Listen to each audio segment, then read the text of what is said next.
জামাতে ইসলাম 1971 সালে অবশ্যই স্বাধীনতার বিরোধিতা করেছে, কিন্তু বর্তমানে যারা জামাতের নেতা, সংসদ সদস্য, তাদের অনেকেরই অধিকাংশেরই জন্ম 71-এর পরে। তো 71-এ তাদের কোনো অংশগ্রহণ ছিল না বিরোধিতার ক্ষেত্রে।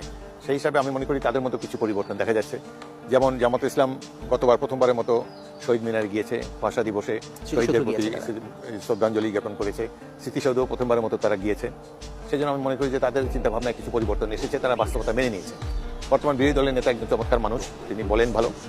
অতীতের মতো বিরোধিতার জন্য বিরোধিতা, এটি তার মধ্যে আমি লক্ষ্য করিনি। এবং জামাতেরও অনেক সদস্যের মধ্যে একজন তো মুক্তিযোদ্ধা আছে, আমি জানি। পুরো সংসদে একজনই মুক্তিযোদ্ধা, নজরুল ইসলাম সাতক্ষীরার জামাত ইসলামী পক্ষ থেকে। আগের সংসদের একটি সংসদেও তাকে দেখেছিলাম। এবং তাদের মধ্যে আরও 2-3 জন মুক্তিযোদ্ধা ছিল 71 সালে। ডাক্তার রাজবাড়ির আরও একজন সদস্য ছিল। তবে তখন এই মুক্তিযোদ্ধারা নিজেদের পরিচয় দিতেন না মুক্তিযোদ্ধা বলে। আর এখন তারা গর্বের সাথে পরিচয় দেন যে আমরা মুক্তিযুদ্ধ। উপনেতা নিজেকে শিশু মুক্তিযোদ্ধা হিসাবে দাবিত করেছে, which is a good sign আমি মনে করি। তো জামাতের মধ্যে আমি পরিবর্তন দেখতে পাচ্ছি। তারা বুঝতে পারছে যে স্বাধীনতা বিরোধী স্টিগমা নিয়ে রাজনীতি বেশি দূর যাওয়া যাবে না।